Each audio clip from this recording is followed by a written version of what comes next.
ئێران و هەشتی شعبی و هێرشەکانی شەوی ڕابردوو ئەو نهێنیانەی لەسەر هێرشە درۆنیەکان نەتزانیوە.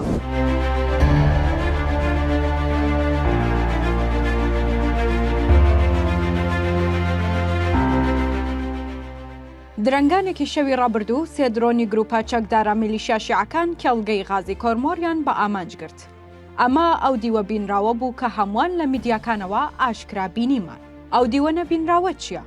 ماوەی هەفتەیەکە بەرپرسانی کۆمپانیای دانەغاز سەرپەرشتیاری کێڵگەی کۆرمۆر لە ڕێگەی چەند پەیامێکی ئەلکترۆنی بە فەرمی ئاگادار کراون کە هێرش دەکرێتە سەریان و ئەو زانیاریانە بە فەرمی دراون بە هەردوو حکوومەتی کوردستان و عێراق. وردەکاری ئامانجی هێرشەکان پرسی فراوانکردنی کێڵگەکە و ڕاکێشانی بۆڕی غازەکەیە لە چەمچەماڵ بۆ دهۆک و پرس و باسی زیادبوون و باشتربوونی دۆخی کارەبایە. ئێرانیەکان ماوەی 18 ساڵە کارەبا و غازی سروشتی با بڕی ساڵانەی 11 میلیارد دلار بە عێراق دەفرۆشن. بەڵام پارساڵ لە ژێرگوشاری ئەمریکیەکان عێراق ڕێککەوتنە تاگلایەنەکەی هەڵوەشاندەوە. هەر بۆیان نوێنەری حکوومەتی عێراق لە تاران بە ئاشکرا پێی گوترا ئەم کارە هەروە ئاسان تێناپەڕێت. چەند مانگێکە حکوومەتی هەرێم بڕی فرۆشتنی کارەبای بە حکوومەتی عێراقی لە 23% گەیاندۆتە 34% و پلانەکە بە نیازی فراوانترکردنیش بووە.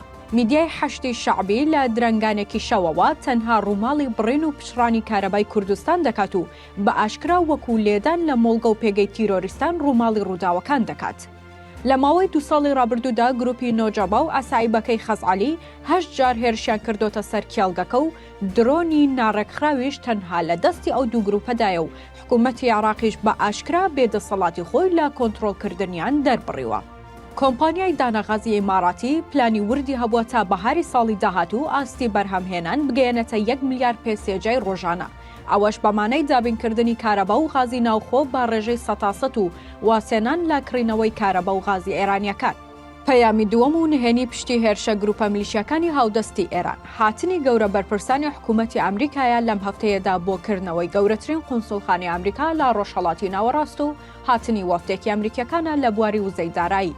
هێرشەکان بە تەواوی حکوومەتی هەرێمیان تووڕە و نیگەران کردو و لا یەکەمین کاردانەوەشدا سەرۆکی حکوومەت داوای بەرگری ئاسمانی لە ئەمریکا و هاوپەیمانان دەکات.